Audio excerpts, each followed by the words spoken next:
Δεν ξέρω. Από το μερολόγιο. Ήταν πρώτη δεκάτου του 13. Κάνετε πολύ καλά είναι. Ο δρόμος πως έλσιες. Καλά αδερφός, τι Φάνταζα κάνει. μεγάλος μπροστά στην μεγάλη ομάδα των Σαραντάριδων. Και πάμε και γράφουμε το πρώτο lose game μας. Πού είσαι ρε μαλάκα Κώστα.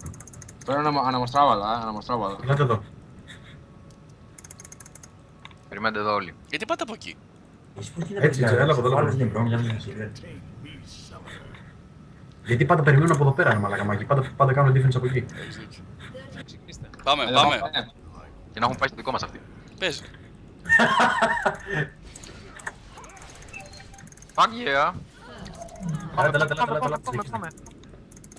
Πώς έφυγε έτσι ρε μαλά, τι κόψατε. Εγώ δεν βάρεσα καν το skill μου.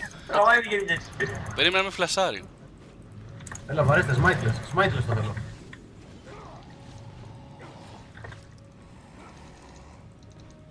Είτε δόρυ ρε.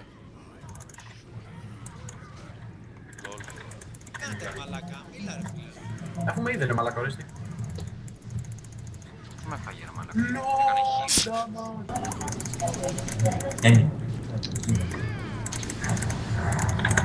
Ω, το Γιάννη, το Γιάννη. Να μου κλέσει ο Κάζιξ. Ένα λέει Έλα καλός πίσω ρε όπλος. μαλάκα. Σου έρχεται και ανήβια. Ποιος Κάζιξ. Έχω πάσει, ρε μαλάκα, σ' Ελάτε εδώ, ελάτε από το μπλε. Δεν την πέταξε στην ουλτήλα ρε μαλάκα, τι παπαριές είναι αυτές.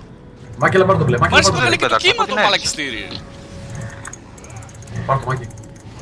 Πού την έριξες ρε μαλάκα. Τι Δεν την τον έριξε, έκανε το κύμα και σταμάτησε. Έλα, πάμε. Λολ. Μπράβο Γιάννη.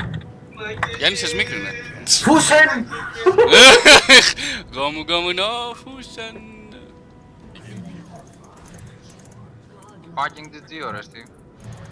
Fucking thank you, Micho. Τελείωσε, πλασάρω μέσα. Πάτε το μουνί. Για λίγο ρε πούστη.